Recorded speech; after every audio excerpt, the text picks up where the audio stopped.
How about There it is. Yeah, we There got it you is. now. Megatron must be stopped, no matter the cost.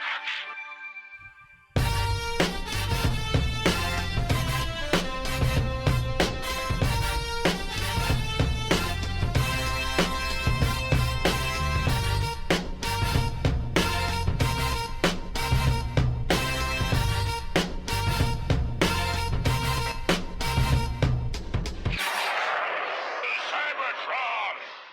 Hello, friends, and welcome to the Autobot Decepticast, your bi-weekly podcast delivering an episode-by-episode breakdown of the 1990s animated Beast Wars Transformers series. I'm still your host, Ryan, here with... Hello, and I'm still your co-host, Caleb. Y'all. So unfortunately, Aaron's still out for this episode. I believe he's climbing K2, Yes. not the mountain, the synthetic weed strain. Oh, oof. Remember that? Yes, I remember K2. From the mid-aughts? Yeah, It was awful. I had nothing to do with that. I don't think I did. I don't know. It was bad. I had a bad Really? experience. Yeah, it was But you like... weren't even like. I didn't even smoke weed. That's what I'm saying. And so then it was honestly why would you do that then? because my wife was like, I don't want to try this first. You do it. And I took way too much. What did it So what was bad? It was basically like, you know how when you're on hallucinogens and like you get these waves of being like, I think it's going down, and then it comes back up, and you just can't do anything. Like I was just laying in bed. Wow, It was okay. awful. You took too much. You took too much.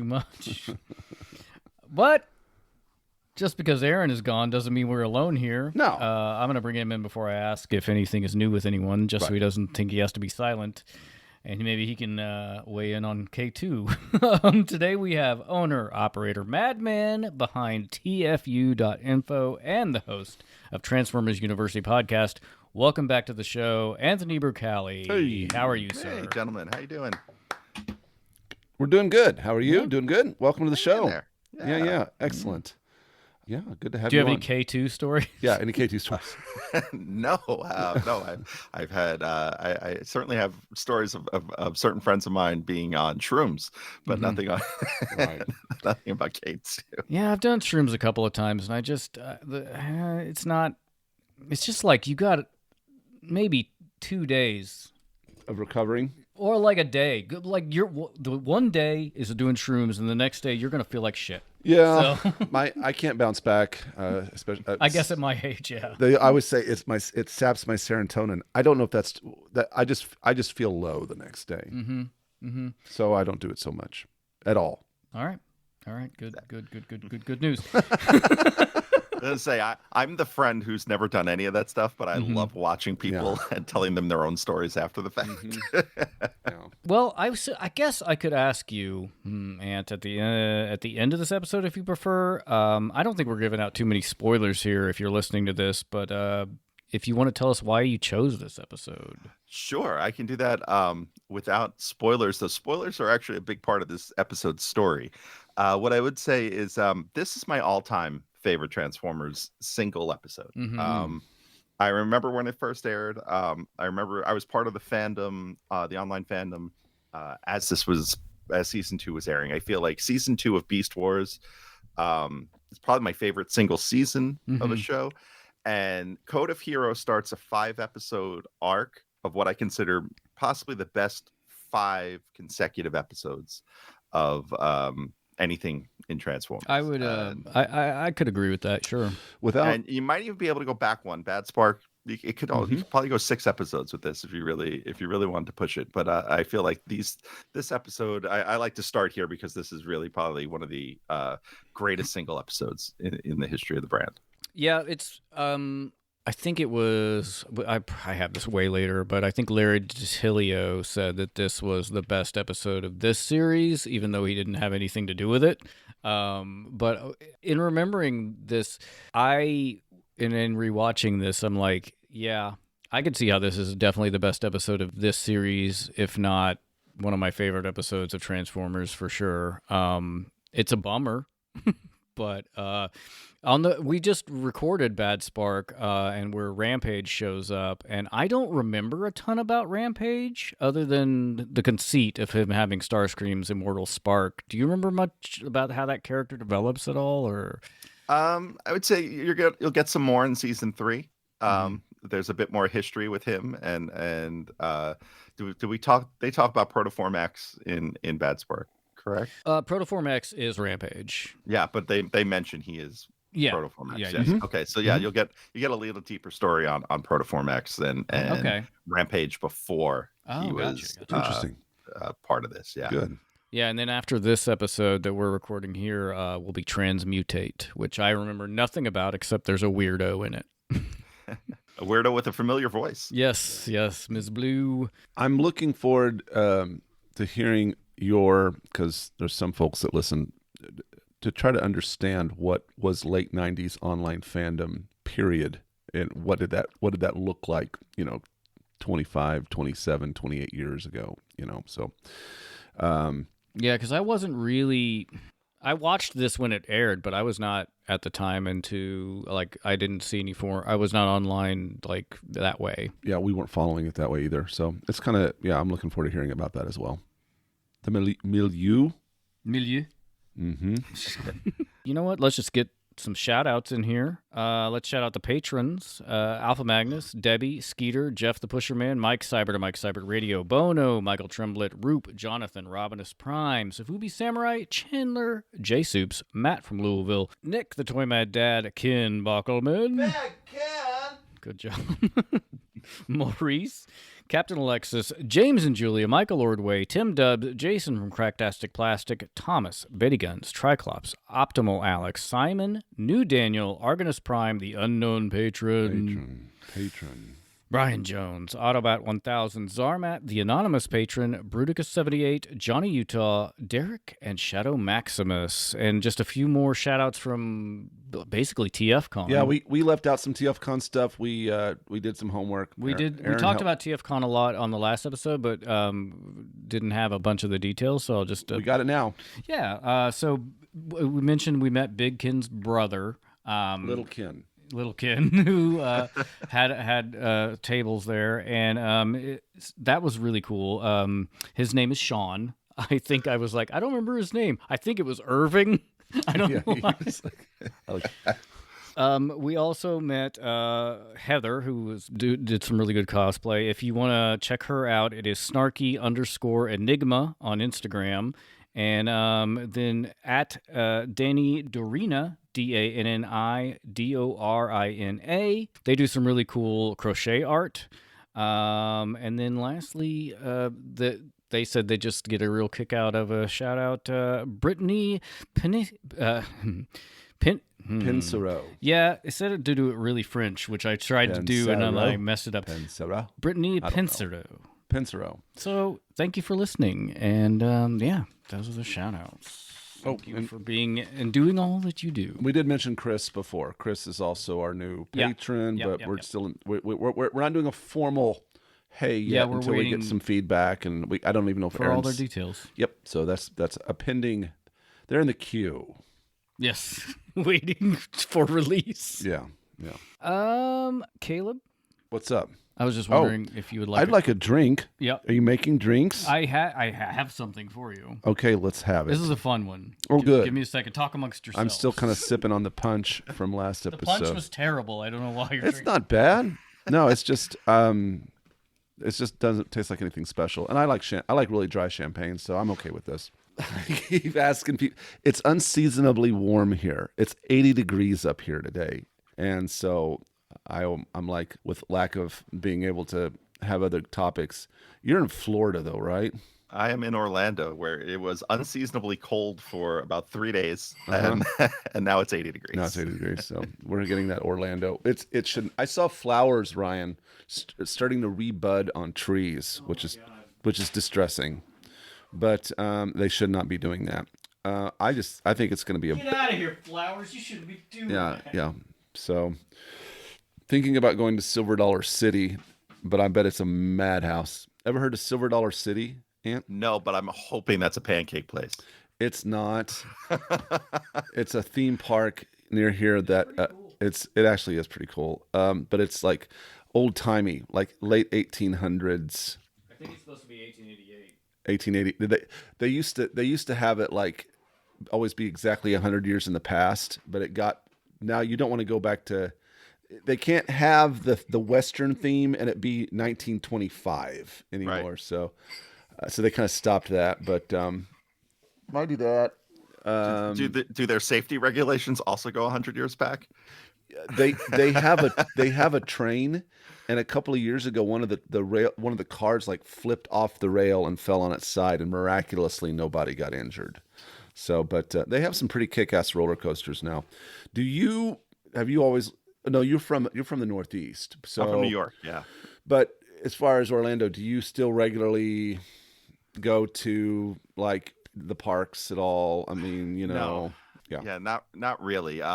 We did Disney a couple of years ago, and I think part of it is my daughter's in that good like Disney age, but the pricing on the parks gotten a bit it's nuts, and so like we can't really do the problem is Disney's passes aren't very useful if you live here unless you do like the full on pass because the restrictions aren't helpful if you have a kid in school or if you want to go on the weekends. It's like you have to go during the week for the lower end passes. And so we didn't do that. We have a SeaWorld pass that we do every so often, which is it's pretty good for my daughter's 7, so like right now she's still in that age where I can take her to Sesame Street and and do that.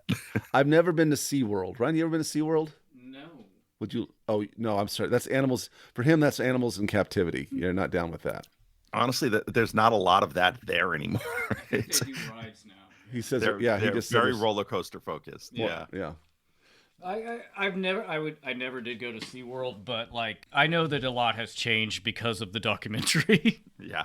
Well, that's good that they've kind of changed their tune. Yeah, everything they do with animals now seems to be kind of in that. I mean, and I don't know, my daughter's not terribly interested in it, so like we haven't really taken her to that portion of the park, but it seems more in line with like, preserving and like kind of what Disney does with Animal Kingdom. Now I don't know really, I can't speak for it honestly, so they may still be mistreating animals, who knows. Stay tuned. Just behind the scenes.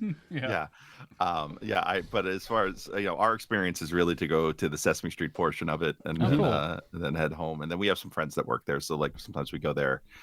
They do some cool stuff with like licenses that aren't normally like touched. Like in Christmas, they do a whole like Rudolph the Red-Nosed Reindeer, like Rankin and Bass version, like, where there are there's stuff like that around the park with the the Abominable Snowman and the elf that wants to be a dentist and such. Hermie. Man. I was trying to pull that name, Hermie. Yeah. I know this is a ridiculous thing to say, but it's hard for me to imagine what it would be like to experience Christmas when it's 70 degrees. It's awesome. We did. Okay. Yeah, and that's a man that lived where it's ass cold. So we did Disney one year between Christmas and New Year's, and it was really cool. It was really neat, but it was Florida Disney or California? Disney World, Florida. And God, it was jammed. It was that's yep. We knew that going into it. We'd like to do a warm weather Christmas sometime. I think it's fine. Jakarta. Christmas in Jakarta. Yes, Christmas, yeah. I actually low-key do want to go to Jakarta. What's the ridiculous thing? I mean, they have really like strict rules, right? It's just Jakarta's a weird place, like because it's on Java, which is like the most populous island in the world, and Jakarta itself is an enormous population center. It's crazy. Like you wouldn't want to drive there. It's mainly because I've just learned the history of Jakarta, and I'm interested in the historical stuff there. Okay, cool. Christmas in Jakarta. Go check out Jakarta. The tragedy of the Batavia. If you want to know more about that. This episode sponsored by the Jakarta. It was a Dutch colony until 1943. Anyway, do you want to? Speaking of historical things, speaking of Jakarta, we got a cocktail. Speaking of Jakarta, what do you got for us here, Ryan? Well, what Jakarta over here for us? I appreciate you. Yeah. I like it. Today, this is a classic 18th century drink. This is kind of an easy one, but you do have to plan because it needs like 3 months to mature. So for today, we have Cherry Bounce. Oh. Which, for this cocktail, it's one of the favorite Christmas, speaking of Christmas gifts of George Washington, speaking of other problematic things. So do with that as you will. So for this, you will need 2 cups or 300 grams of tart cherries, pitted. You can use sweet cherries if you can't find tart. It's fine. 2/3 of a cup or 130 grams of granulated sugar, and 2 to 3 cups of your favorite whiskey. I believe in this one I used Rittenhouse Bottled in Bond.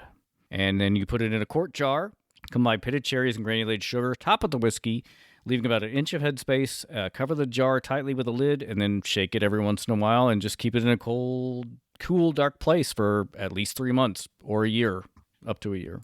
So I haven't tried this. So, and you went through the whole thing, like what? Yeah, I think I started this in July. And the cherries? The cherries are from the thing. I'm assuming they're going to be very weird and alcoholic. They're from the.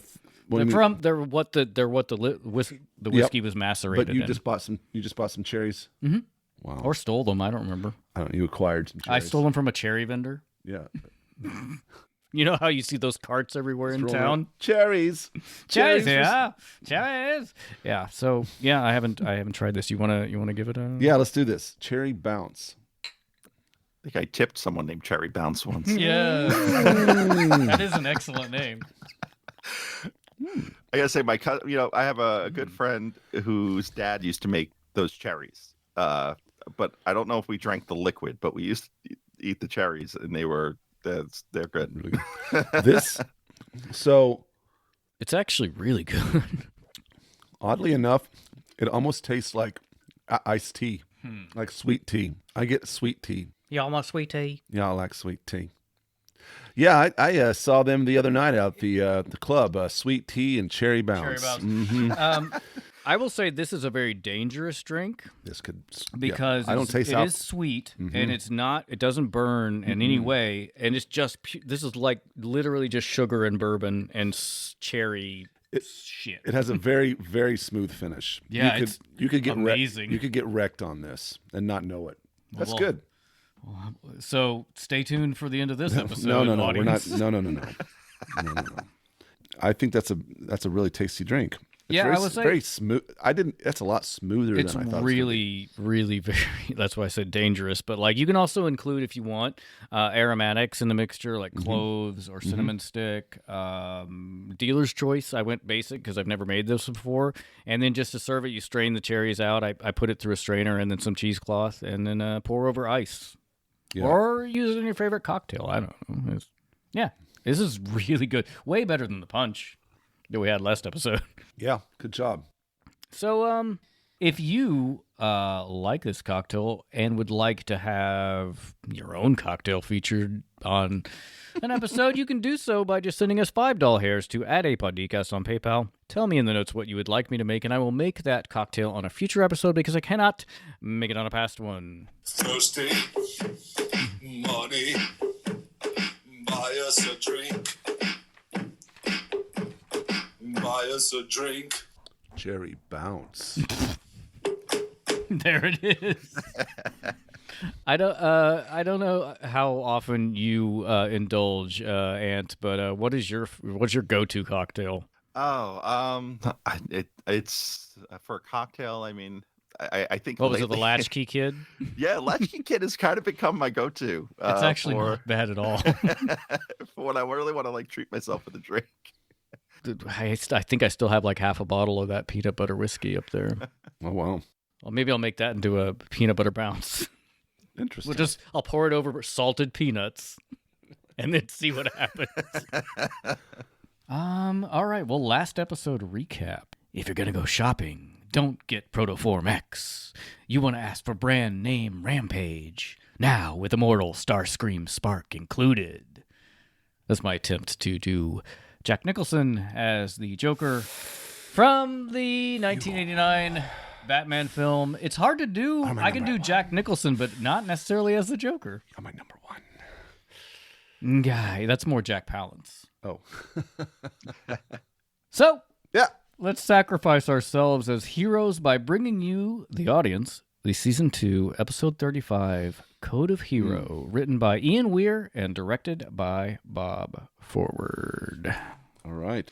We open up in space, the final frontier, and then we zoom into Earth, down a slot canyon filled with jungle foliage to find a couple of hominid furry creatures who are attacked by a giant python. And I mean, those crows did try to warn this dude, but I think this is the first time we're seeing hominids on the show, if I'm not mistaken. I think so. I will also say the theme of this episode is rhyming. Like, there's a bunch of stuff that rhymes for the beginning and end, and also just in world. The crows will kind of come back, which we'll talk about in the script deviations, and the snake situation will come back. Like we said already, this is a very good, well-written episode. Some might say the series or genre's opus. That's a big-ass snake. I like how they kind of helped with it, making you aware that they're hominids and not like, because they kind of like you kind of hear a guy go, ah, like it's almost like a human voice. I have some notes about how I'm not crazy about their design they chose, but yeah, you're right. They should have been more upright. Also using Gary Chalk for the sort of like half ape, half human voice. I didn't look that up, but I thought that's who that was. Yeah. We cut to the Axelon, where our boy Dinobot is contemplating harikari, and we don't really know why yet. Ultimately, he decides against it, and we move very quickly to the bridge where Optimus Primal is talking to Rhinox, who tells his leader that the quantum wave from the destruction of the Planet Buster alien ship is moving into the future at an accelerated rate and will reach Cybertron in 2.218 decacycles, which I believe is about 60 Earth days. This was a bummer, man. Yeah. You know what's really cool about the scene with Dinobot in his quarters when he looks up at the sun? I don't think I've ever noticed this before, but I noticed it yesterday when I was watching this. Is that the golden disc is superimposed over the sun, and like 50% like transparency, like half faded over. I don't think I noticed that either. I was watching the crows fly over, but no, yeah. Oh, you're completely right. Wow. That is so subtle. And I've seen this episode a bunch of times, and I don't think I've ever noticed that. I never noticed that either. I guess that actually really works with like his struggle of like, what are we doing here? That's really interesting. And there might be that we'll talk about the reason why this episode in particular, the angles and the specificity of what they chose to show, why it is the way it is. Like it more than any other Beast Wars show, why this is so like blocked out, I suppose I should say. You like that explosion? I just looked up and I was like, oh, yeah. TF Wiki does have a note here that the wave is moving from the year 2.6 million BC to 2321 AD, which is the wave going from Earth to Cybertron. And I just kind of wanted to include this because we get a timestamp from where Earth is and Cybertron is, relatively speaking. Yeah. And so explain to me, like, how is the wave moving through time, or is it just saying it will reach Cybertron at that date? It'll reach Cybertron at that date, and it's also, I mean, they use the word quantum wave. It's science. Sure. Got it. But in other words, Cybertron will by the time Cybertron finds out, though, it'll be no. It'll be 2 months from the Maximal's perspective. Because this quantum wave is traveling through time. It's traveling into the future. Apart from just literally traveling through space.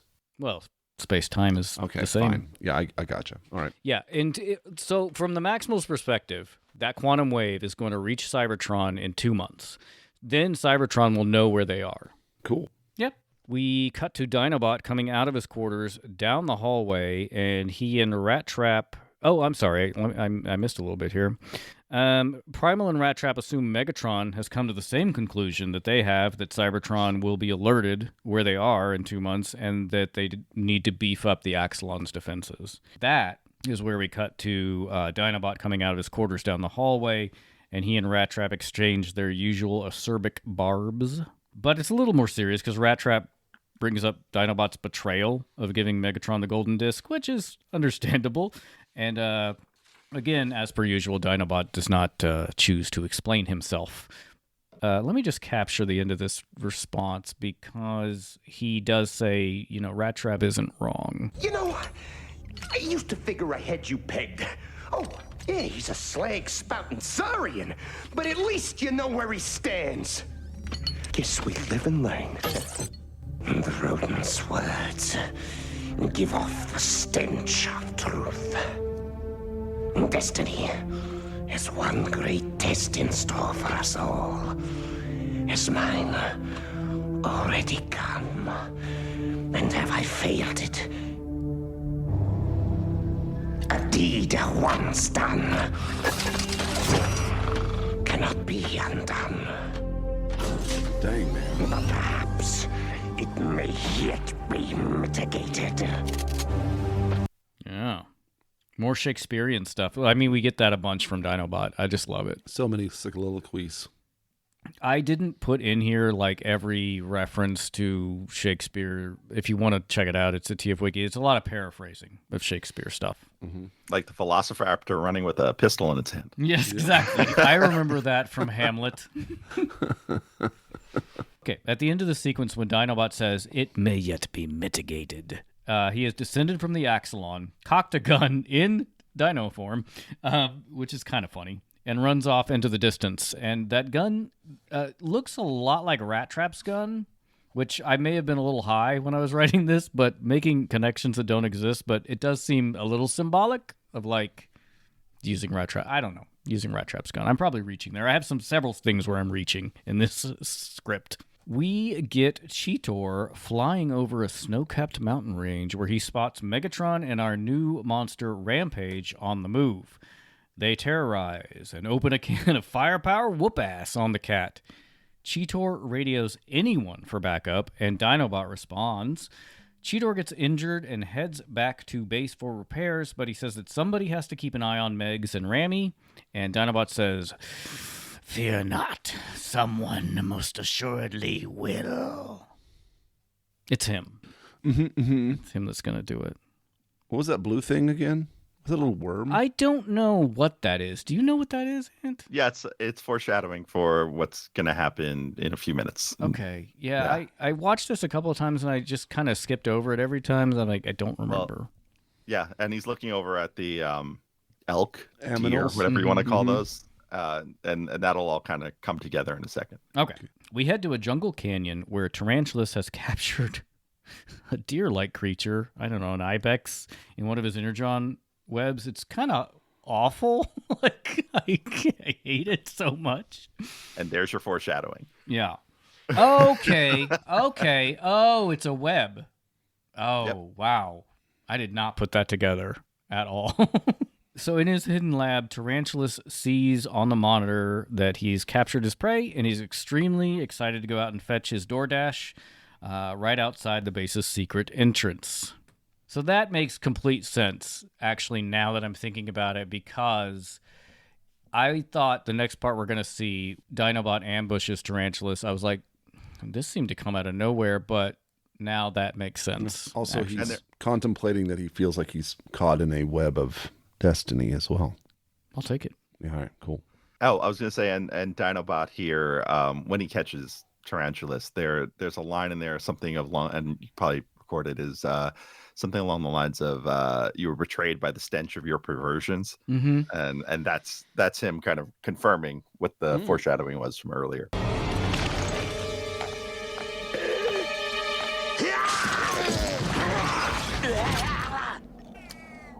Sickening spider, your base was betrayed by the stench of your perversions. Yeah. So for the audience, what just happened is Tarantulas was going out to get the deer thing in the web, and Dinobot's hand punches up from the ground with a gun, and they transform, and Dinobot grabs Tarantulas by the throat, and that's whenever he's like, "You're gross."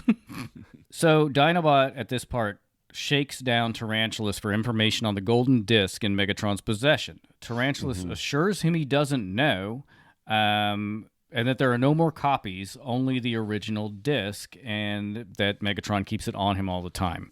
And he says, "Good luck catching Megatron. He's miles away." And then we cut to Dinobot riding Tarantulas with a gun to the spider's head, which is way better than riding Rat Trap, I gotta say. What an upgrade. Oh, by the way, the Ibex or whatever does get away because of the Good. yeah, it was upsetting. Yeah. It was upsetting to me. Yeah, Dinobot freedom. Yes, he did. Yeah, with the warning shot across Tarantulas' side of his head, it destroyed the web, and the deer ran away. We go back to the jungle with our group of hominid creatures who get the fuck scared out of them when Megatron skims the trees in beast mode, which he didn't have to do. He didn't have to do all that, but he's being fancy. The way the hominid... Oh, this is where I had the part. The way the hominids are depicted in this is kind of irritating to me, and it's very nitpicky.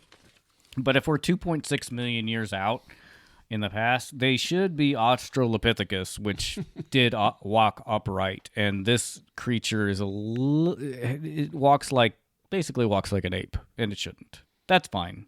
I don't mind it. Apparently I did mind it because I brought it up, but... You're giving, after you've said what you've said, you're giving it some grace. They didn't have to, whatever. I think, okay, so if I have to give it some grace, I'm going to say that it's because, I was going to say it's because they want to represent that it's an early version of humanity, but it doesn't, I don't see why you couldn't do that with just having hairy people walk up, right? Maybe they don't want to show their Do you do that with dicks. Oh, I was thinking like maybe they're referencing some earlier version of hominid because it's just, for the listener that's not really tuned into that, it's a little more subtle, a little bit more understandable. It's not, though, because they literally say this is the cradle of humanity. Okay. Like later in the episode. Okay. They're just wrong. It's fine. I felt that if you have your APDC bingo, you can mark off pedantic Ryan right there. That should just be like in the middle of the bingo. That's the free space, but yeah, it should be much. next to it. So, yeah, and Megatron transforms and lands on a high hill next to Rampage, who is annoyed. Because Megatron says, that mountain over there will do nicely. And Rampage says, you brought us all this way to see a mountain? And as one might expect, Megatron does not care for your tone. And he squeezes the chunk of Rampage's spark that he carved off in the last episode to torture him. To describe this, the spark is in a little squeeze box, sort of, like a tiny accordion, where the spark is, what is the fabric part called? The bellows? What would... Yes, that's right. Is it? Yes. Oh, fucking nailed it. I don't even know what I'm doing. I had this in my notes. Right. I'm like, there must be a name for it. What is it, Caleb? It's the bellows. It is the bellows. Cool. Well, feel good about that. I do. Okay, good. So Megatron speaking of the quantum wave heading towards Cybertron, he eagerly awaits the contact he knows is coming from Cybertron and admits getting terminated this time would be likely, but only if reality remains as it is. And then slides the golden disc out of his CD slot. Mm-hmm. I do know that in this episode, the version of the golden disc we see is a literal record. Yeah, this one is. As opposed to what we're used to seeing, which is more of like a big coin with symbols. But so basically the coin thing was the case, and this is the data disc. It's like a CD. Okay. If you go back and look, the case and this record are the golden record that was put on the Voyager spacecraft. I mean, it even says here in a second, if you look at it, Sounds of Earth. Wow. United States of America. So it's literally the golden disc that was... Ant's like nodding his head. Yes, of course, this is exactly what it is. I did not realize that. Mm-hmm. That's amazing. Yeah, Ant, that's amazing. I know you know that, but I did not know. Yeah, there he goes. Now, Ant's holding up the he's got like a miniature. Did you purchase that? Or is that a toy, or is that something you made? I'm trying to remember which figure this came with. I think this came with Masterpiece Dinobot. The that makes sense. Sounds of Earth. Accessory.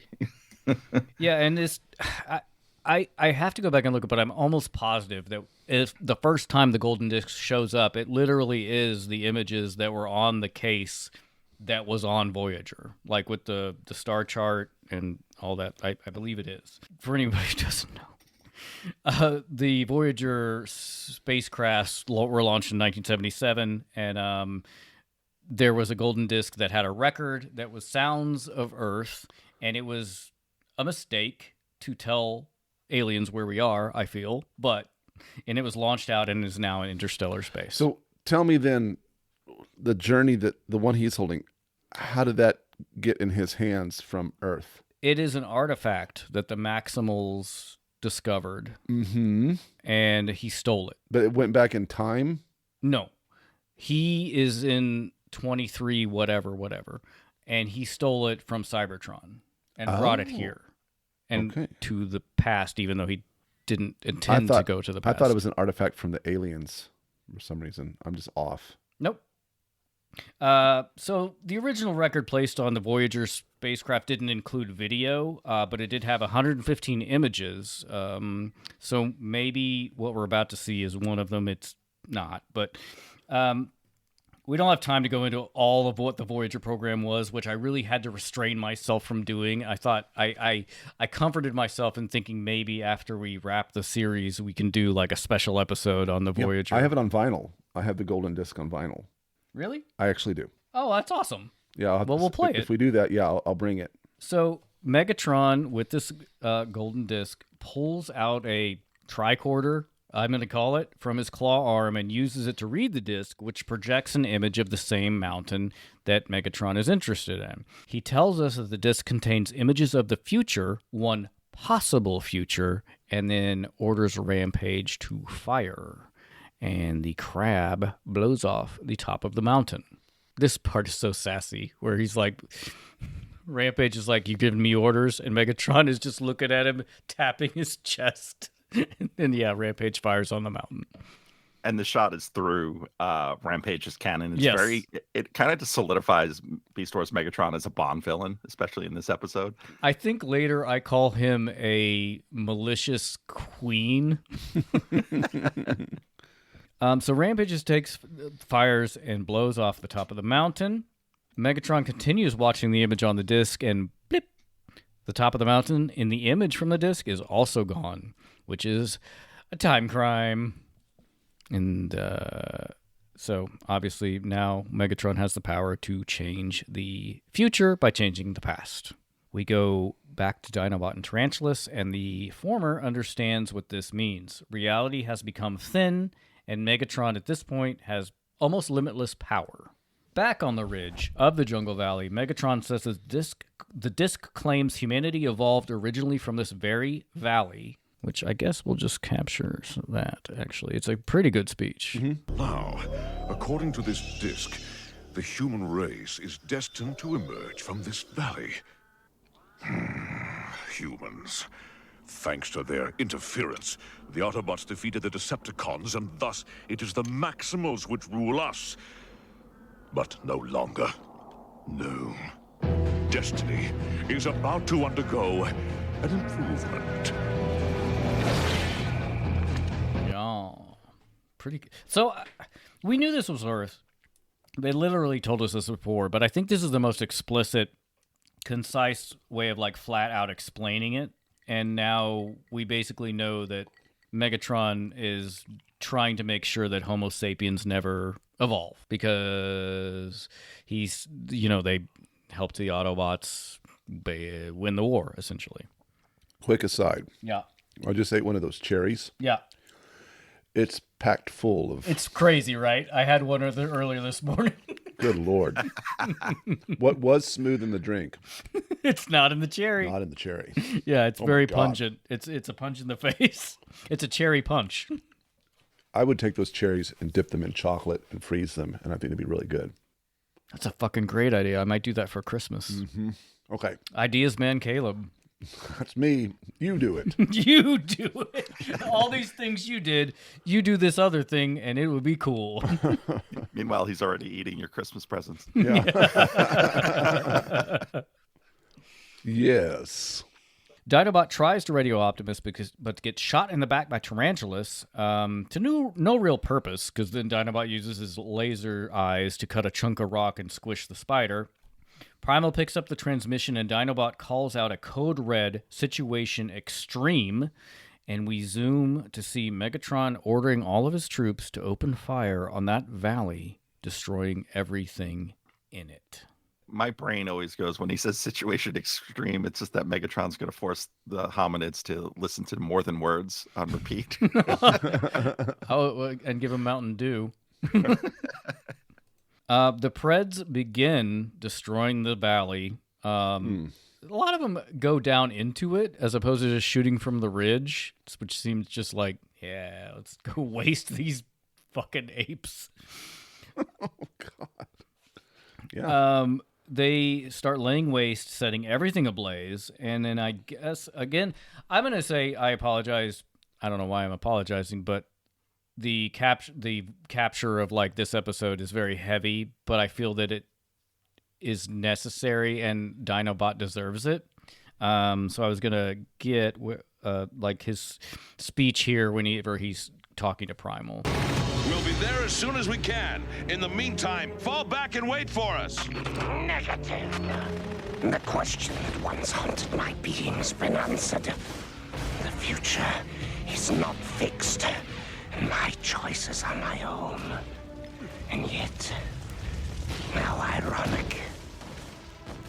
For I now find I have no choice at all. I am a warrior. Let the battle be joined. Dang. Yeah, dude. So good. Even watching this now, and I had this in my notes, it makes me a little emotional. Mm-hmm. So, night has fallen, and we cut to the Maximals racing toward Dinobot's position. Rat Trap says that they're going to be too late. Dinobot against 6 Predacons, and I think he is genuinely upset here. Like, the lines are delivered in that manner because Rat Trap and Dinobot's relationship is complicated. Can I tell you, there's something in that scene that kind of irks me in that the flyers are not flying ahead. They're keeping pace with the folks on the ground. Oh, that's funny. And like I was watching that last night, and I was like, "This, what? Wait, they know it's a time crunch. Why aren't they just getting there when they get there?" That's true, because you could have even done that. It wouldn't have mattered. You could have had them get there early. Well, not early, but like get there at the same time, and then the ones on the land get there a little bit later, because it doesn't really matter at the end of this episode when they get there. So yeah, that's a good point. Of like, you could have had the flyers arrive first. At this point, for you guys, I'm gonna throw a lot at you, and then we can discuss. I just want to do this part in one flow. So Dinobot splits Inferno's chest with his sword and turns the bug into a shield as Black Arachnia starts shooting. Dinobot uses Inferno's gun to shoot Black Arachnia, then blows Inferno's own head into the sky. And then Dinobot uses his cyber/tail weapon to sort of slow descend from the canyon walls and fires on Rampage. Dinobot lands on Waspinator, and then turns to see Rampage transformed into his tank killer mode. And then hilariously, Dinobot grabs Waspinator and shoves him headfirst into Rampage's turret, and when the crab fires, it takes them both out. This is very cool. I liked it a lot. We pan up to the ridge, where Megatron is standing, and he says, "One lonely turncoat against impossible odds. I'm almost touched." And then orders Quick Strike to scrap Dinobot. The snake goes down. Well, let's catch up a little bit. The snake goes down is a terrible sentence. You know what? Now that I'm thinking about it, Megatron is a little like Dr. Frankenfurter in delivery. Mm-hmm. Rocky. I didn't make him for you. Quick Strike jumps down. The snake hits Dinobot with a blast, and then it's clear Dinobot is in bad shape here. His lasers give out one blast and then shit the bed, and Dinobot's internal computer tells him that systems are failing. Quick Strike asks, "What's a warrior with no weapon?" And Dinobot very coolly says, "A warrior still." And then gives the snake peon all of the hands. And then after that, Dinobot's internal computer states another warning. Resources are 96% depleted, and they are entering stasis lock. Dinobot executes an override, dismissing the warnings of loss of spark, or in other words, imminent death. It's kind of how I feel when I'm putting my phone in low power mode when I get those. Oh, you're override, computer override. I'm so paranoid about that. I never let my phone drop below 50%. Wow. I let it drop to 50 and then I charge it to 90. I don't know if this is still accurate with modern phones, but I read somewhere that battery. That's a good way to do the battery. And my last phone, my S8 Active, lasted for 5 years. So it still works, but nothing works on it because they don't support any apps anymore. And my girlfriend just got me a Pixel 7, which I think is also still old. I wouldn't have it any other way. With you, Ryan, and your outdated phones. I have all my old phones. You couldn't even work square on your phone at the booth. Because you have an iPhone, and I've never used an iPhone. No, I'm saying you couldn't work the square on your own phone, could you? Oh, not the old one, no. Technically, I could, but it was ridiculous. Like, this system was ridiculous. Where the hell are we? From beyond the flames comes a stomping, and Megatron comes into frame. Megatron has a fun little time gloating in a very diva way that about Dinobot's shape. And in a word, Dinobot is fucked. And as our boy advances on him, Megatron says, and points a weapon at a hominid in energy chains, which is like a bitch move. It is. Like, that poor monkey man. People have said that about me. Yeah. Look at that poor monkey man. Poor monkey man. Oh. It's whenever I'm wearing a diaper and I'm like in a fountain. Oh, yeah. Yep. So like Megatron just listed literally change of reality in his power set, and he won't even fight Dinobot like without a hostage. It was just like, man. So the possibilities were like he's still scared of Dinobot, which I don't think so. I think the reason he does this is he wants Dinobot to suffer before he kills him. He's being a bitch. He's twisting the knife. This scene, I kind of refer to him as Bond Villain Barney. Like, that's what it feels great. like. Barney. He is even purple.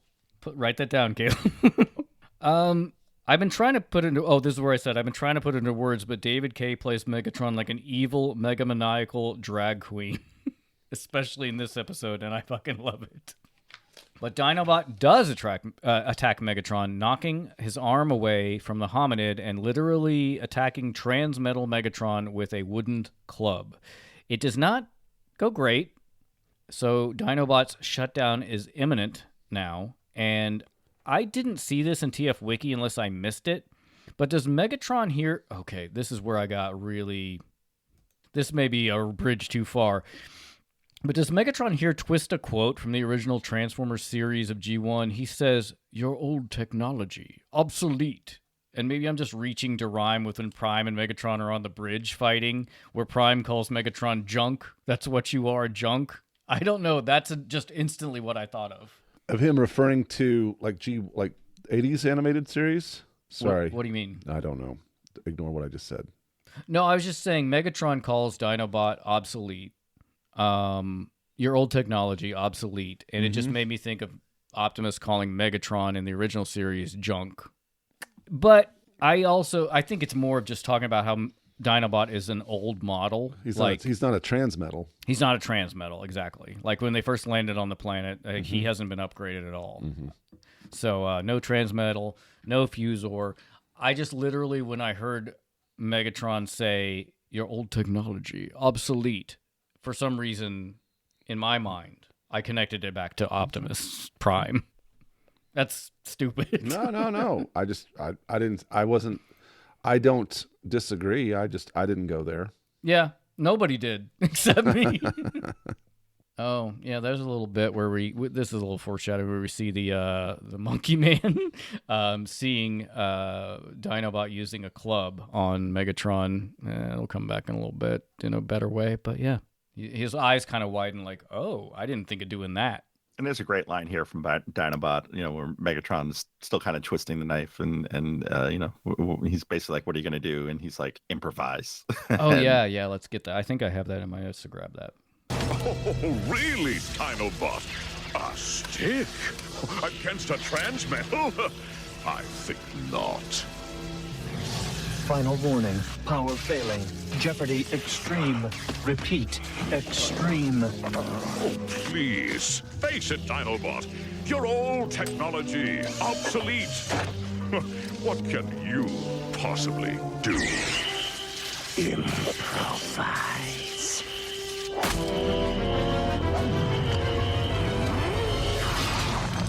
And by improvise, what Dinobot means is he takes that wooden club, slams it down on a sharpened rock, and makes a stone axe, basically. Yeah. So that was awesome. Then he does a sketch with Wayne Brady. It's really Yep.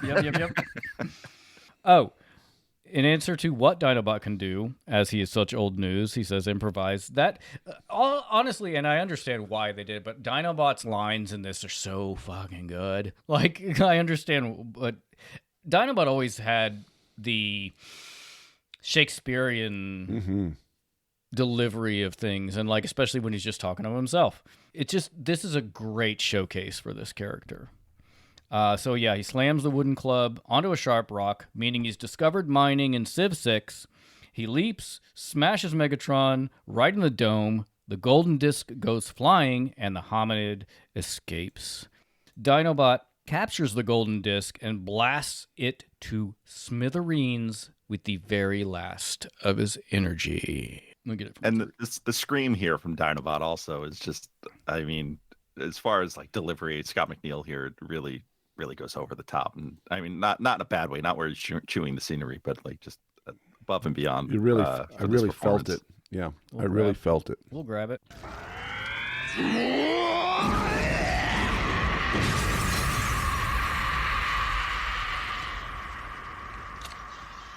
It's very, I would say, like kung fu movie death kind of. It's his last. He gives whatever he's got left. He's totally sacrificing himself. Yeah, I mean, he knows he's gonna die. He was prepared for it. The Maximals arrive and drive Megatron away, who says, "So close. I was so close." And Rat Trap is pretty devastated to see the shape that Dinobot is in. And again, we've done a ton of recording, but I'm just gonna get his last words here. It's about a minute.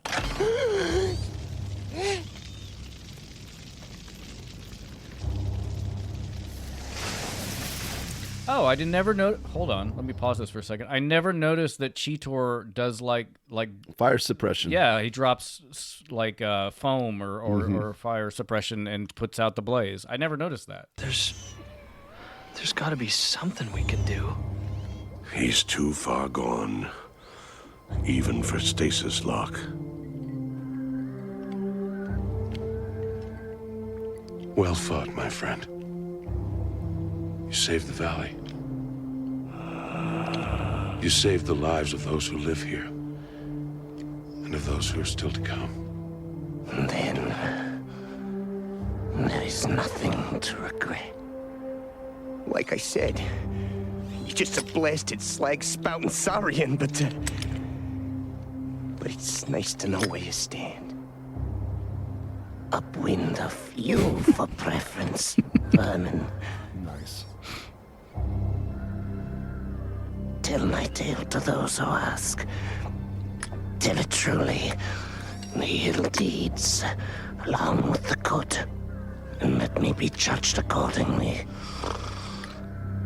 The rest is silence.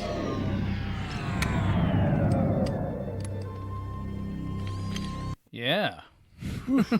God damn. Heavy. Yeah. I love the last interaction between Rat Trap and Dinobot. That was perfect. Upwind of you, hopefully. I hope those are my last words. I hope so too, Ryan. Yep. At this point, Dinobot's corpse begins to glow, and we see his spark fly out of his body, and as it raises into the sky, all the Maximals stand at attention and give him a salute, and Primal says, "He lived as a warrior, died as a hero." And we pull out to see the Maximals giving Dinobot's corpse a sort of a Viking funeral, I guess, is what I got from that. And then we transition to the valley of the hominids who have survived, and one of them finds that wooden club with the embedded stone that Dinobot created and used on Megatron. Yeah, this like tri-corner incinerator thing. Yeah, and we get the flyers over him, which we'll touch on in a bit. Yeah, wild. There we go. We're at the valley. The hominid uses the club, well, stone axe, we'll just call it, to easily split open a coconut, then effortlessly. Why can't I say this word? You got this. Effortless. Effortless. To easily dispatch a python like the one from the beginning, the hominid looks to the skies and shouts triumphantly as we pull out to the stars, again rhyming with the beginning of the episode. And Caleb, seems like a pretty blatant 2001 A Space Odyssey reference. Not to mention the snake that he encountered at the beginning. He gets to defeat the snake this time with the weapon as well. Yep. So it comes full circle. And so maybe, just maybe, it was meant to be this way after all. Like without Dinobot's sacrifice and him creating that weapon, humanity would not have evolved. Well, that's the whole fun thing about time travel is who the fuck knows. It's when with time travel, cause and effect no longer have a meaning. Yeah. Because effect can come before cause. I'm just saying that they made a point to show that the axe contributed to humanity. So. Yeah. Dealio. Wow. There we go. That's the end of the episode. It was heavy. And it was sad and great. It was. And perhaps talk to us a bit now about your reaction in real time back then with the you mentioning the online fandom reaction at the time. Lay that out for us. Sure. So, I mean, the online fandom reaction at the time, for the most part, was pretty positive. I think this is one of those episodes. Like, it's if you love this series, you love these characters. It's a tough watch. Yeah. It's a tough watch at the end. That I mean. Even watching it now with you guys, I'm like, I'm a little choked up. Me too. I've never been that way, and I'm like, usually I'm very detached whenever I do recording, but yeah, it's affected me the same way.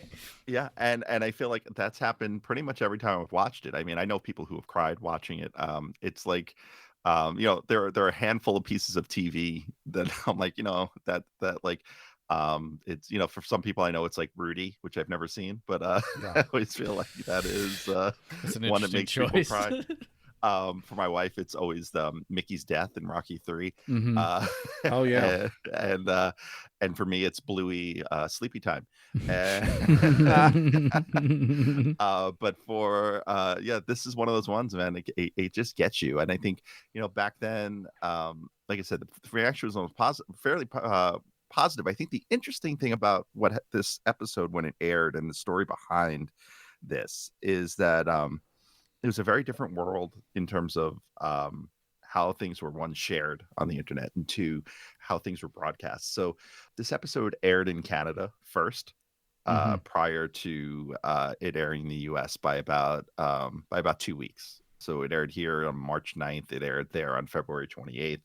And if you had a satellite dish, you might have gotten it even sooner, because that was how networks sent their stuff to be recorded at, because it was a syndicated show.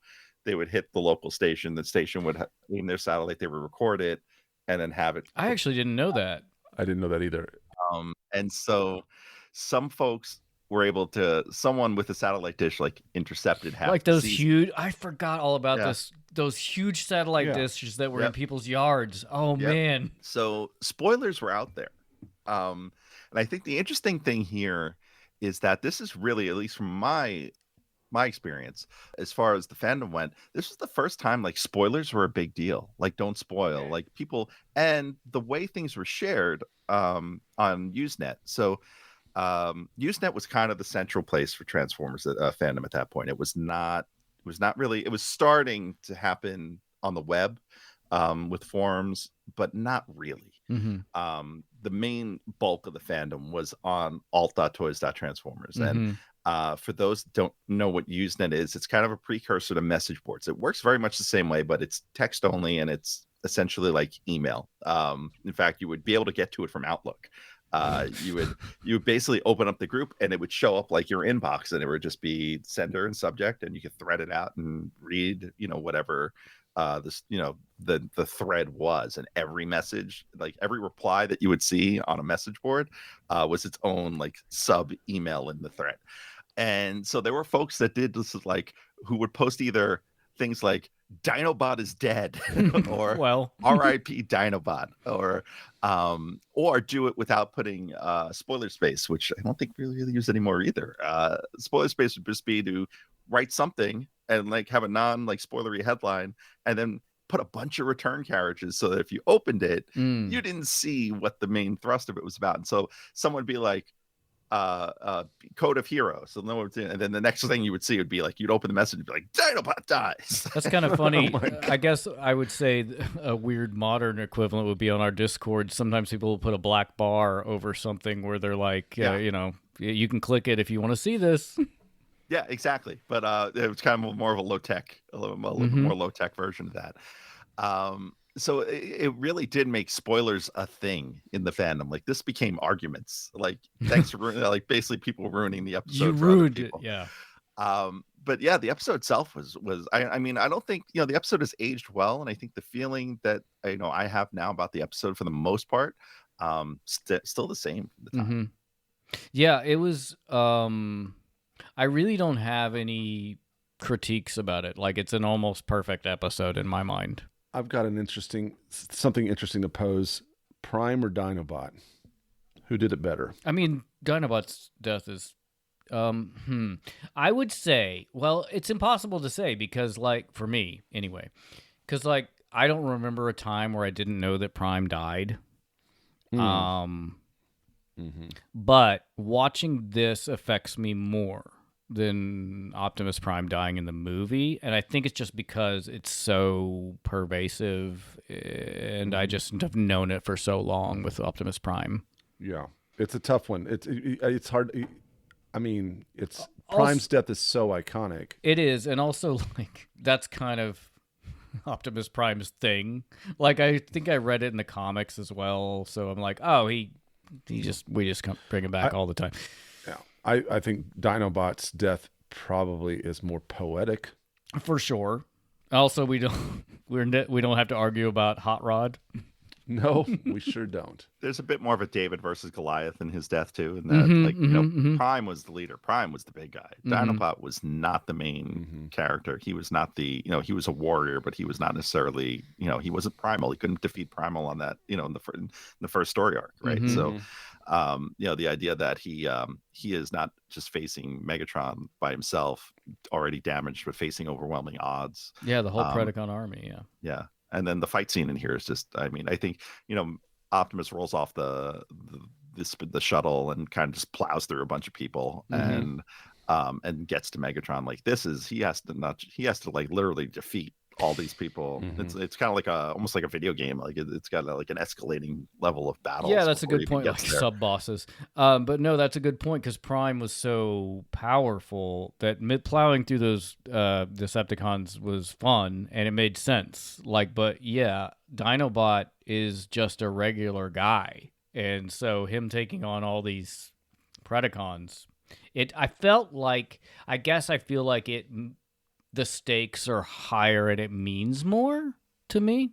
No, and this is kind of related. While you were talking about the old technology, I will send you this link. But I do want to also say that this particular story inspired a lot of fanfics. Sure. Inspired a lot of really bad fanfic. Oh, sure. So I'm sending you a link to one called Dinobot's Old Technology. And the reason I'm sending you this is probably good for a future episode for you guys. Okay. Between seasons. This is an unintentionally terrible fanfic, but it's also spawned a lot of like fandom in jokes. Okay. Because of its unintentional nature. That's really funny. This is sideways connected, but it's like, so my partner, she has been a Tumblrite for a long time, and it's just funny of like that kind of in thing where this has become a fan thing. She says stuff all the time. It's like, this is what you see on or like Tumblr people have their own lingo or they have their own in jokes. And it's just funny that this is also a thing where it's like, this has become an in joke in the fandom. Yeah. And for the Transformers fandom, I think this is actually really, this season in particular, this resonated a lot with me and my friends who were in the fandom at the time. And so aside from Usenet, the other big place for us to gather was IRC, Internet Relay Chat, which I can only describe as a precursor to Discord. It's very similar live chat, like in early internet days, like having a live chat where you're really kind of going real time didn't really exist. Mm-hmm. There's a lot of refreshing in browsers and stuff like that. This was more real time, and a lot of our in jokes were born there, and a lot of those folks from that group own or have created part of the wiki, and so a lot of those jokes now live on the wiki too. So there's a lot of that in there. Yeah. Wow, that's awesome. Yeah, it is.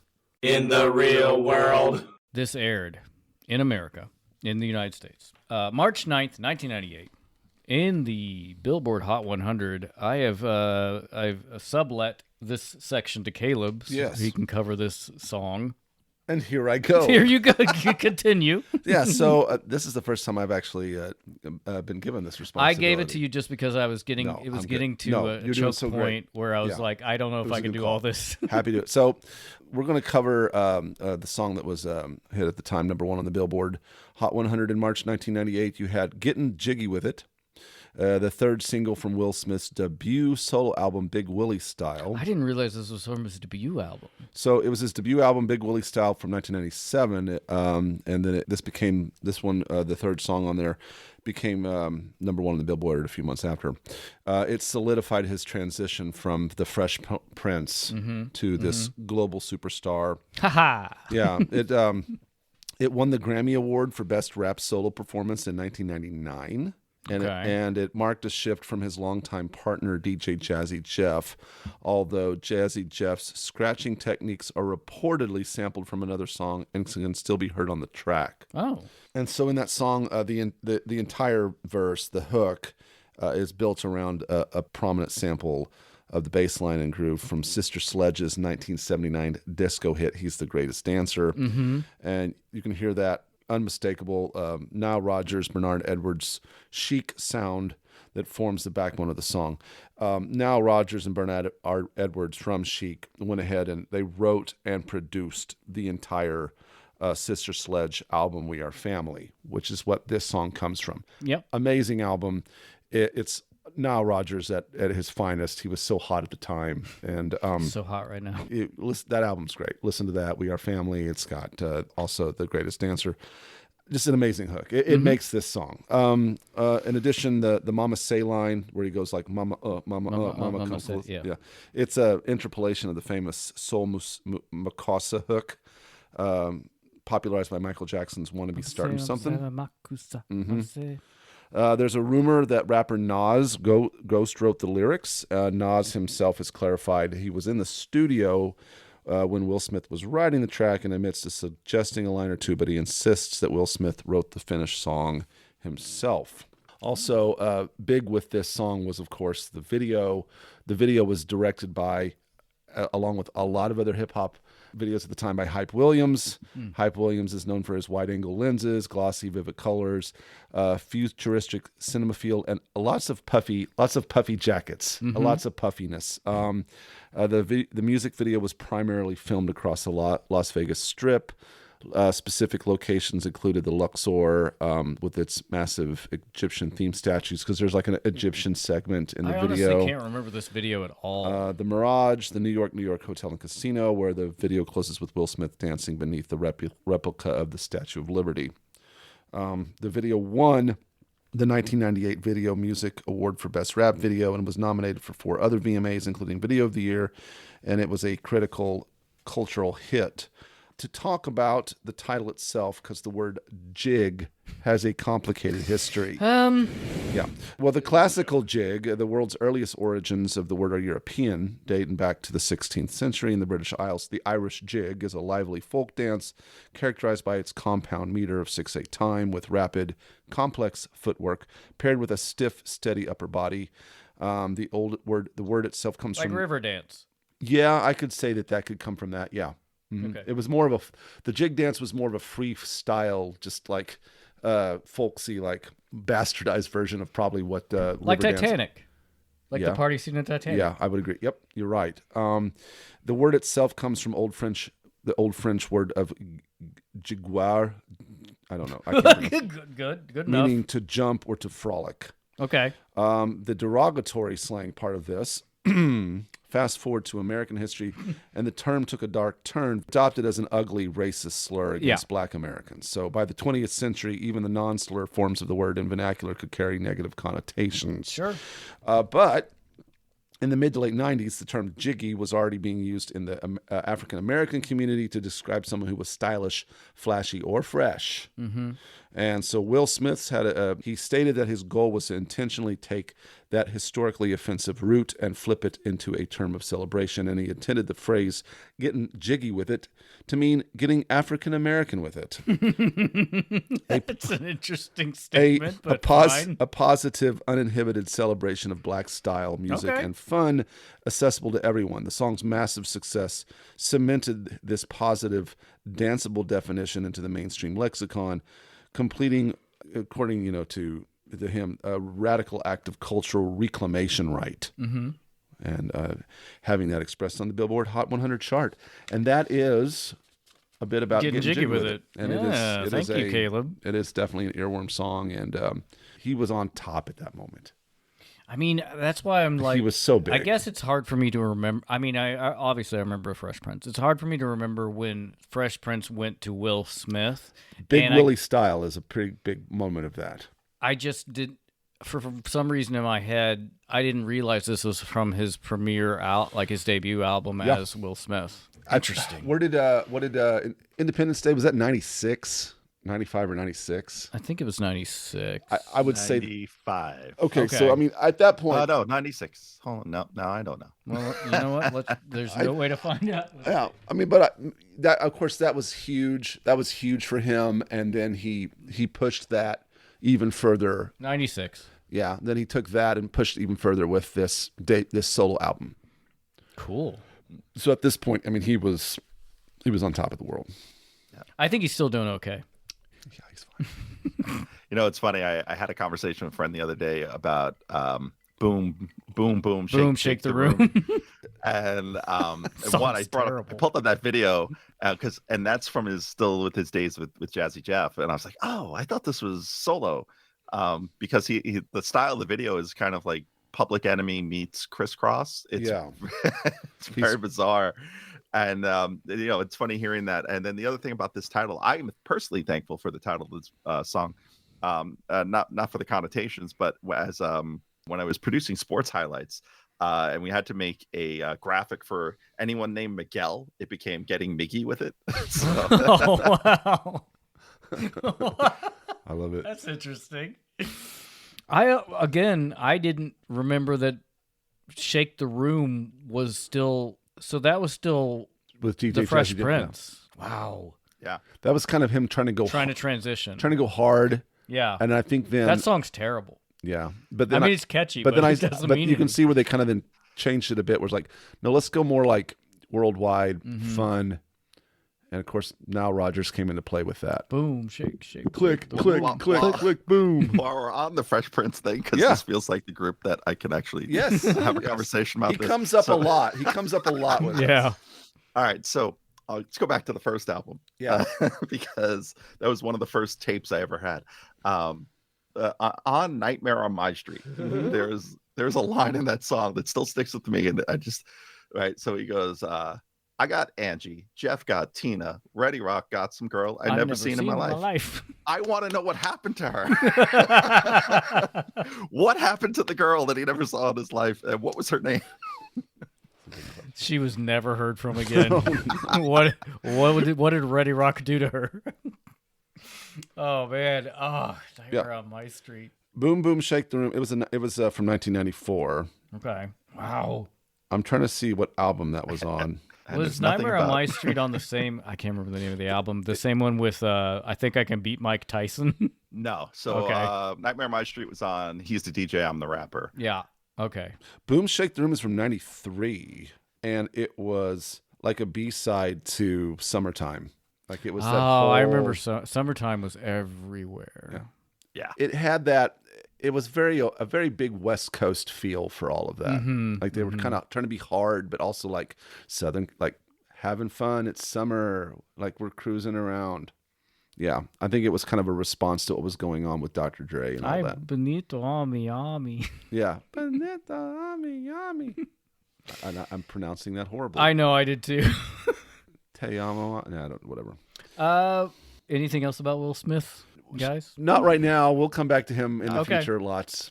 So let's talk about number one at the box office, Titanic, still steaming away at the top spot. We'll talk about one of my favorite films here that was number one for 2 weeks in June of 98, Peter Weir's The Truman Show.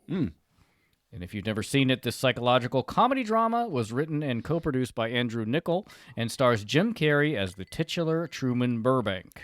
Truman is the only one in his life that is unaware that he's living in a huge soundstage in a mega reality show, which is the biggest international TV hit on the planet. He has been filmed since birth when the company, adopted him, essentially, into this. And all of his friends, family, and everyone in the town is an actor. Laura Linney plays his wife, and Ed Harris is the godlike director of the show. And this movie also stars Noah Emmerich, Natasha McElhone, Holland Taylor, and Paul Giamatti. What? Oh yeah, I forgot Paul Giamatti's in that movie. Yeah, he plays Ed Harris's Christoph assistant. Right. Yeah. Parallels have been drawn to Thomas More's 1516 book Utopia, in which Moore describes an island with only one entrance and one exit. Only those who belong to the island know how to navigate their way through the treacherous openings safely and unharmed. You could also pretty easily compare it to Plato's allegory of the cave. Mm-hmm. This movie originally was a spec script that was more dark and serious sci-fi thriller set in New York City, but Niccol rewrote the script 12 times while the cast and crew waited for Carrey to become available because he was still tied up with production on Cable Guy and Liar Liar, and they just wanted him for this character. It's a great showcase for Carrey's range because it is funny, but it's also extremely fucked up and heartfelt. It's kind of like a less dark Eternal Sunshine of the Spotless Mind, which was 2004. Mm-hmm. This is also when Jim Carrey made the conscious decision that he didn't want to be typecast as just comedy. Mm-hmm. The majority of the filming took place at Seaside, Florida. Do you know where the Seaside, Florida is, Ant? Nope. It's I don't either, but it's a master plan. Sea? Yeah, it's a master plan community located in the Florida Panhandle. Ugh. Some other interesting actors considered for the Truman role were Robin Williams and Gary Oldman. Dennis Hopper was originally cast as Christoph, the character Ed Harris plays, but left due to creative differences. All of these, I'd like to see a version of all of these. Mm-hmm. So this is very funny. Harris pitched the idea of playing Christoph as a hunchback, but director Weir was not into it. I'm glad. I mean, Ed Harris, I think Dennis Hopper's, it would have been too maniacal. Ed Harris Maybe. Ed Harris is more subtle. Yeah. Very subdued. In his madness. Yes. Yep. Sort of like in The Rock. Yep. Where you're like, I'm kind of on his side. I was not on his side in The Truman Show, to be fair. I understand. It just feels more corporate. He just comes more across like he's Dennis Hopper feels more like a lunatic. Too unhinged. The board would have a problem with him. So this film spent 2 weeks at number 1, 7 weeks in the top 10. It received wide critical acclaim, holds a 94% rating on Rotten Tomatoes, and the website consensus reads, "It is a funny, tender, thought-provoking film The Truman Show is more noteworthy for its remarkably prescient vision of runaway celebrity culture and a nation with an insatiable thirst for private details of ordinary lives. Ugh, God. Yeah. Jim Carrey's performance in particular was praised, and he is really great in it. The Truman Show did quite well monetarily, earning $264.1 million against a $60 million budget. That's the real world. Ugh. That movie always sticks with me. I need to rewatch it. It's been a couple of years, but I've seen it probably, I don't know, 15, 20 times. I saw it in the theaters and haven't seen it since. But it's funny. Like the concept though seems to stick. Like if you say to someone, "Oh, it's kind of like the Truman Show," like people don't know what you're talking about, even if they haven't seen the movie. Yeah. Yep. Just like if you say "Gettin Jiggy With It," you know. Sure. Yeah. What was it, getting Mickey with it? Yeah, getting Mickey with it. Yes. I guess we'll go to Script deviations. So buckle up, Buttercup. There's a lot here. Okay. I've got some cool trivia bits for this too as you go. Or do you want to go first so I don't... No, because I think you're going to read them and I have tie-ins to them. Okay. Awesome. If you recall, in the last episode, we talked about Dinobot interfacing physically with the Axelon computer, and it is speculated that Dinobot was downloading his core consciousness into the computer. Dark Glass, an ultimately unproduced episode, was supposed to be the one right after this one instead of Transmutate. On February 17th, 1999, Transformers fan Juna Palast, I think is how that's pronounced. I believe it's pronounced Jana.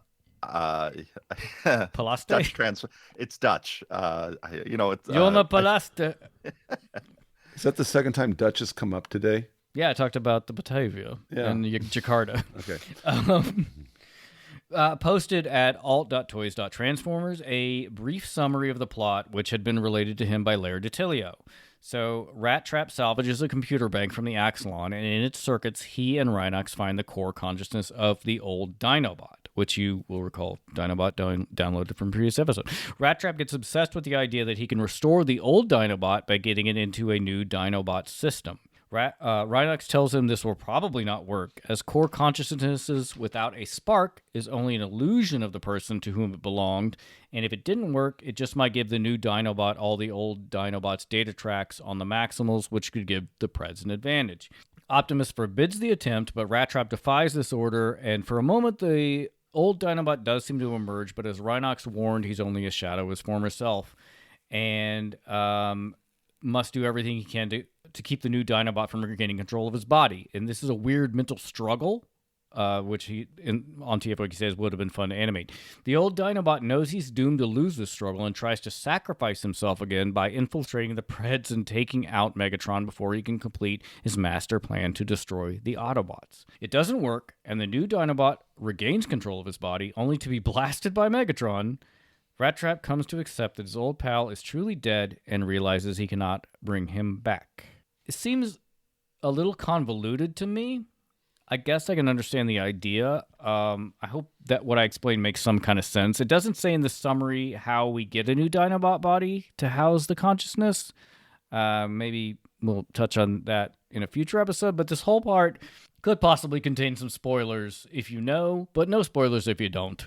Word that the Dark Glass script had been rejected reached the fan community before the third season of Beast Wars even began airing. Rumors ran rampant that the script had been rejected for being too dark, and the account was seemingly confirmed by DiTilio in an August 10th, 1998 post to Alt Toys, and by Marks in a November 16th, 1998 post to a Jim mailing list. That's Jim the cartoon. She's truly outrageous. Mm-hmm. Many years later, however, on a Madman Entertainment 2006 Region 4 Beast Wars Season 3 DVD. So many words in that sentence. Laird DiTilio said this, question, is it true that there was an episode called Dark Glass in Season 3, but refused production by Hasbro? Answer, no, this is not actually true. Dark Glass was rumored as a lost episode that was to feature Rat Trap attempting to restore the original Dinobot's personality to Dinobot 2, and that when the episode was refused, Go With the Flow was made instead. The truth is that Dark Glass was written for Season 2, and rejected by the story editors, not Hasbro, because the script was not up to standard. The script was replaced by Transmutate, which was a better fit for Season 2. But it also says, given that 8 years had passed when he said this, it's likely Detilio misremembered the sequence of events because Transmutate aired immediately after Dinobot's death, and this account contradicts statements by himself and Marks and the confusion surrounding the failed distribution of the script at TransCon 3. Oh, wow, there's... you could go so deep on this, man. Therefore, the DVD account should be taken quite skeptically. I'm going to pause there and see if you have anything to add. Oh, wow. So Dark Glass is one of those kind of fabled things. Like I don't think I've kept up with like the history of it since then, but back then it became this little phenomenon in the community. Like, what was Dark Glass? What did they want? Like that, it became one of those things like we really need to know. And then I think the actual truth of it is kind of disappointing. But like we had a list of episode titles going into the season. I remember Dark Glass being on there. And it became one of those things that it became a joke almost at points, because I know like for BotCon one year, we used to joke that one of the exclusives should be like a figure in Dark Glass. And like, I think like Isinglass enclosed. Yes. And to some extent, Shattered Glass might be a pun on that as well. In that that mirror universe kind of thing. Dark Glass really just became more of it became more of a thing like who shot first, like Han, or the Han shot first, Han didn't shoot first. Dark Glass kind of became something like that for the Transformers community. Like it really didn't even matter what it was anymore. It's just that it was there and it didn't happen. Wow. But to your parts on that, it also feels like, without spoiling it feels like elements of that concept do get peppered throughout the next season. It's really hard to talk about right now since we haven't got to further, but I understand what you're saying. A little bit of trivia I had. So Beast Wars co-story editor Bob Forward drew storyboards for this episode. Not only is it the only Beast Wars episode to be directed by the series writers, but is the only episode to be done in storyboards. So, like, rather than being directed on the fly, Bob Forward worked in person with mainframe animators for this episode, which is what I was saying at the beginning of, like, why this looks so good. Like, why the blocking is so good. Why it seems so planned out. All the scenes seem so planned out. It's the only one storyboarded, which is really interesting to me. I didn't know that. I didn't know that mainframe and the editors were just making it up as they were animating it, and there were no storyboards. That seems wild to me. And it works. But it just seems like... I don't know if I could function in that program. I'm surprised that they're not storyboarded. Yeah. I'm just trying to figure out how that would work. Right. Especially with CGI. Well, as little as we know about CGI. Yeah, you're right. It might be that they're just working in a 3D space, so they're placing a camera and they're creating shots as they go. Yeah, that's a great point, because like with animation, you have to tell the animators exactly what to do, or so it makes sense for storyboards. But with 3D, you could just put the camera in a certain spot and that I have this point in a second, but and you just use already rendered parts of a character that you have, and you can just put them in there. That's wicked. That's pretty cool. It's pretty cool. The original storyboards were auctioned for charity at a BotCon. And according to Bob Forward, Megatron's transformation sequence, here we'll talk about that, had to be reconstructed to be able to show his transformation from underneath for one shot, which is the shot where Megatron skims over the trees in the valley and then transforms. We see him from below. He comes down and transforms and lands next to Rampage on that hill where they're looking at the mountain. That had to be completely done because the rendered transformations they had were only worked if it was at eye level, which means they cheated like the lower transformation, basically. Sure. This is very cool. In a bit of foreshadowing, while Dinobot is contemplating... This part I thought was so fucking cool. In a bit of foreshadowing, while Dinobot is contemplating suicide, 3 ravens fly past his window. Yes, and then the shadow flies over his face. Yes. The 3 ravens are in... I think they're crows. I don't think they're ravens. But anyway... fly past his window in the missing man formation. which the Maximal Flyers use in their salute to Dinobot at the funeral. Damn. Do you know what the Missing Man formation is? Yes. So for those who don't know, this formation is also used when the three anthropoids were wandering through the forest prior to the Predacon attack, which is like, this is episode so good. So if you don't know, the Missing Man formation is an aerial salute performed as part of a fly past of aircraft at a funeral or memorial event, typically in memory of a fallen pilot, a well-known military service member or veteran, or a well-known political figure. The idea is that there are 4 aircraft flying in a delta formation, but there's a gap between the absent 3rd and 4th pilot, and that is the missing man. That's meant to represent the missing man. It's so cool. Like, if you go back and watch this, missing person, Yes. not missing man. But yeah, if you go back and watch this, it just adds such a interesting throwaway thing that if you don't know what that is, doesn't mean anything. Right. During a recording of this is ridiculous. During the recording of this episode, Scott McNeil was attempting to deliver Dinobot's last words, but was continually interrupted by the recording crew's laughter. And McNeil is reported to have said, while still in character, "Do you mind? I'm trying to die here." Which is like, who the fuck is laughing while he's trying to record this? I don't understand this at all. I don't know. I tried to dig a little into this, found nothing. According to McNeil, Dinobot knew he was going to die 5 episodes before he did, which if you go back, it is foreshadowed. As right up until the last second, McNeil believed Dinobot would only be cartoon dead as opposed to dead. And I guess, was he right? I don't know. We'll see. We will. When Dinobot dies, the spark escapes his body and proceeds to slowly rise into the air until the scene transitions. This phenomenon had never been seen in Transformers fiction prior, as opposed to the body turning gray as the character expired first seen in Transformers the movie. Nor would it ever be seen again in the show, as future characters died. The idea would not be used again until years later in Power of the Primes. It is no surprise that a DVD containing this episode was packaged with Dinobot for Transformers Beast Wars 10th anniversary and is the only post-season 1 episode included with any 10th anniversary figure. Bob Ford considers this to be his favorite Beast Wars episode, as well as the Agenda 3-parter. And like we've said, Larry DiTilio admitted it's the best episode of the series, despite acknowledging he had nothing to do with it. That is all I had for script deviations. Woo! That's amazing. Those are great script deviations. Do you have anything to add to that, And? Or was... Yeah, just one. So the story takes place, and this is something Bob and Larry did a lot of, even into the next season. The story takes place in what they call Tengu Sector. And I thought you'd talk about this, which is why I did not include it. So that is a reference to an online fan at the time, Rob Gerbrecht, who ran tfmultiverse.net, which was like the online home of the Marvel Comics US Transformers universe profiles. He digitized all of them, had them up there. He was well known in the community for he won the trivia contest one year at BotCon, and he's the first person I met in the fandom in person. He lived in New York where I was. He was on Long Island. I was in Queens, and when Transmetals came out, he was able to find Optimus and Megatron, and we knew each other a little bit online, and so I met him in the Toys R Us parking lot to buy them from him. Sounds like such a shady deal. I met him in a parking lot to get a toy. Yes, in Uniondale? No, Levittown, Long Island. Oh, Levittown.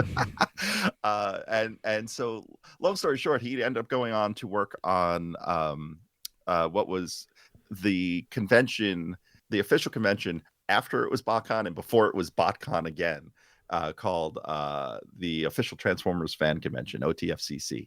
And he was one of the writers on the comics that he did there. And yeah, shout out to Rob Gerbrecht, so that he's in that story as a reference to this space. And Bob and Larry did that all the time. See, this is why I love talking to you, Ed, because you have so much like knowledge that I just don't possess of like being in the fandom at the time I didn't. And you like, for the listener, he just rattled that off the top of his head. Like there's no notes. He's just like, yeah, it's just in here. It's amazing. Well, it's funny because like they're talking about people I know and people I'm friends with, and so it's like, oh yeah, that happened then, and it was kind of cool. That's so cool.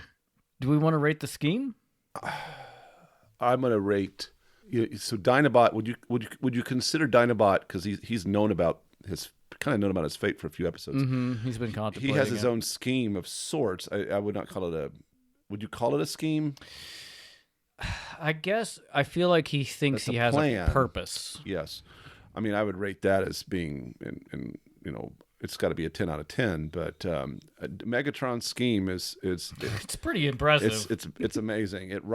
It comes close to rivaling it, and it can only be foiled by the superior sense of duty and honor that Dinobot has. Otherwise, yeah, it would have obviously, like anything else, worked perfectly. But it was both of these guys. Megatron's playing a very long game. Dinobot becomes aware of the game he has to play, and he plays it. He basically is like, I would put him, if we're going to go with chess terms, like a sacrificial bishop. Like he sacrifices himself to stop the we're just going to call it a queen from advancing on the board. But that's another thing to Megatron is like, this guy has the ability to pivot with any setback he has, like continuously, and we will see that going forward. And like, it's just so impressive. If I was like, well, that didn't work, well, fuck, all right, let's try this. Yeah, he doesn't give up. It's interesting. I'm proud of the writers for not just always having Primal just be clutch in a very generic kind of way. Like they rely on other characters to actually come through and become this champion. That's interesting, because now that I think about it, he is important, but Primal doesn't play a major role in a lot of these season 2 episodes. It's a lot of support for other characters. Yeah. Now that I think about it. What did you think, Ant? Yeah, I think the scheme overall, Megatron's scheme here, Dinobot's definitely a 10.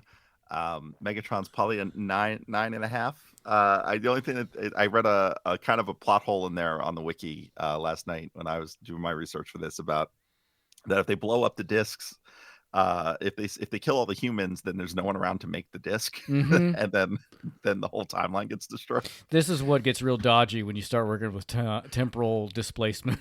Yeah. But to your point, they were the wrong humans, so maybe not. Maybe Carl Sagan didn't put where the human race actually evolved. So I give Sagan's scheme a 10 out of 10 as well. What about, well, we can I'm the ghost of the iconic moment. you know, let's see if I can pick one that's not quite as well. I mean, okay, I'll pick one that's obvious. But when Dinobot is standing in front of that sunset, and really just finally just coming to full terms and owning, making that final decision to owning up to his destiny. yeah, and like that's where Primal says wait for reinforcements. He's like, nope, this has to happen now. He's like, and I'm doing it. Yeah. So obviously the show writers and show editors have spent a long time building up this complex and nuanced character that is Dinobot. And I love that we've built him with this warrior's code, and like a complicated warrior's code. Like he's not sure even what he wants to do. And like this seemed perfect, where like his decision to stand for what he believes and just give the ultimate sacrifice. Like that part where you talked about, Caleb, where he makes that decision, is that, I guess I'm agreeing with you. that point, yeah. Yeah, but put your own spin on it, though. That's fine. Yeah. What about you, Ant? I mean, I would go probably to Dinobot's soliloquy as he's dying. I think it's the interplay between him and Rat Trap there that is huge. Also, again, Scott McNeil playing both sides of that role, because he is Rat Trap and Dinobot. So he is playing both parts of that scene, and to the point where you really don't realize that it's the same actor, right? And Dinobot kind of acknowledging, look, I not everything I did was good, and don't lie about it. Treat my life honestly, and then and also having the opportunity there to crack a joke even though he's dying. I think those two things really sell that scene. They really humanize that scene. We're talking about a bunch of alien space robots, right?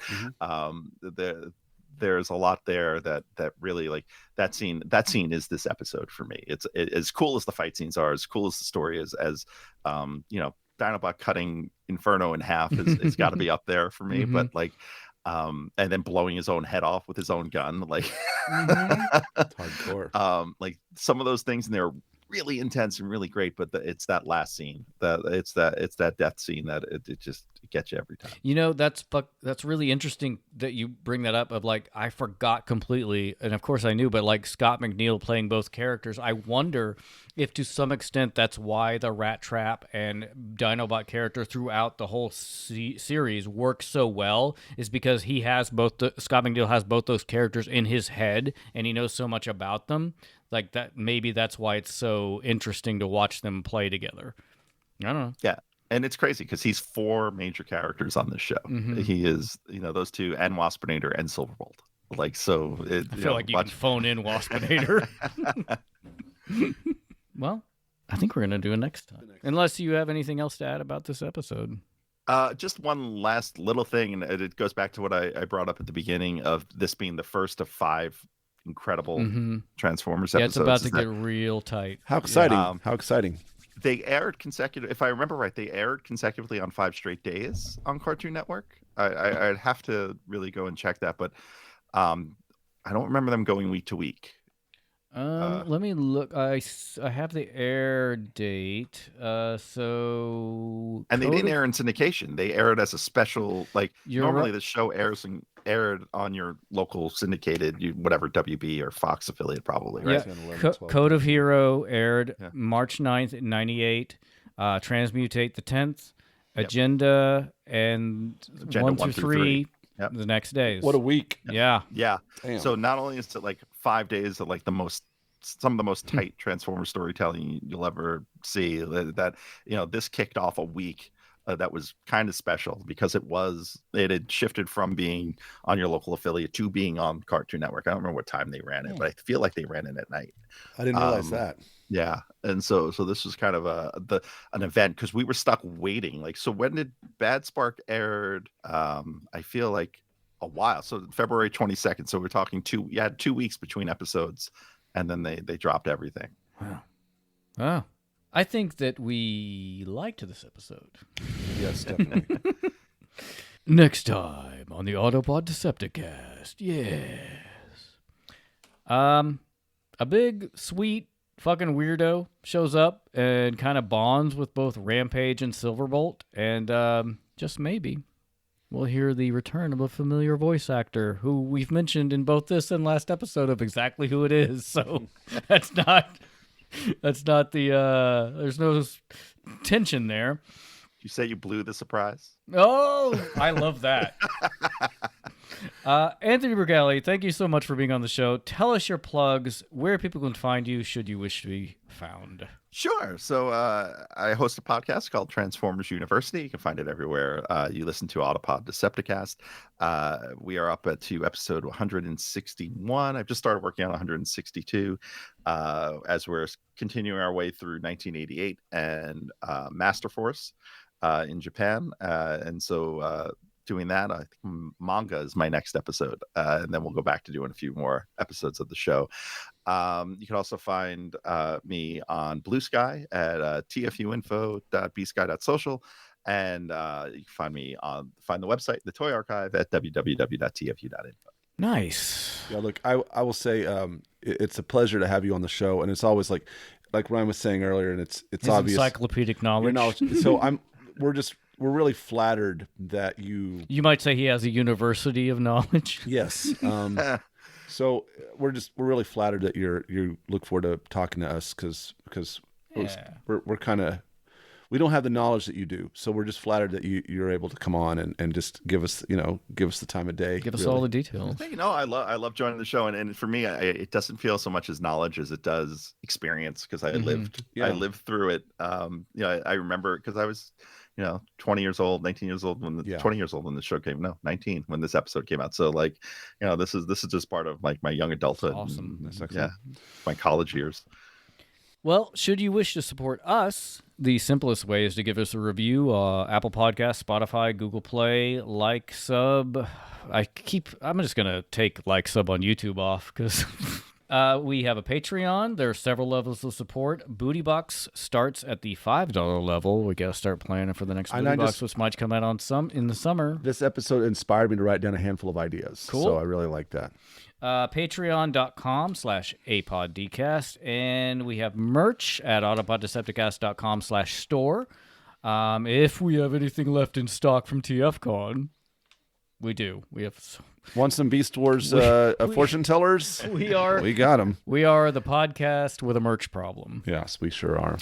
You can also, if you'd like to, buy us a drink. If there's a cocktail or mocktail you would like featured on an episode, you can send a $5 hairs to @apodcast on PayPal. Tell me what you would like me to make, and I will make that cocktail on a future episode because I cannot make it on a past one. Thirsty, money, buy us a drink,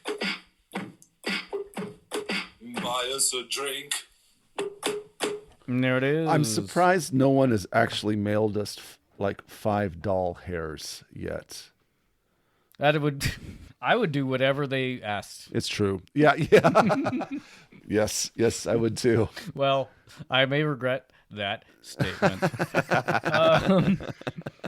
Caleb, what's another form of quid pro quo support? Quid pro quo for Dough for Joe. Yeah. We have an initiative.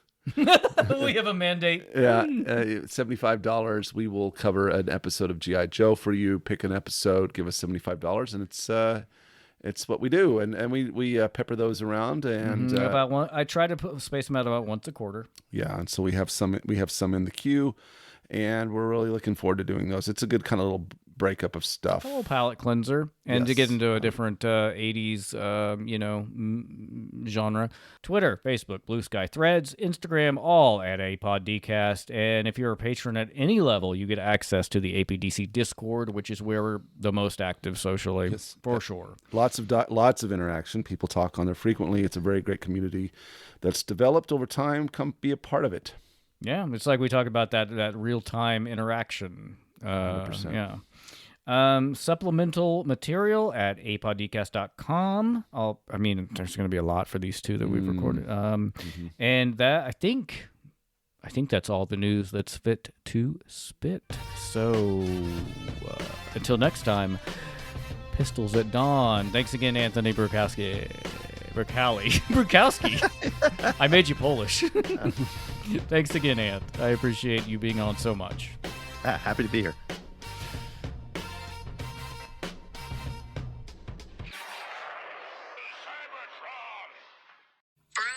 Is the sponsor of Autopod Decepticast. Yes.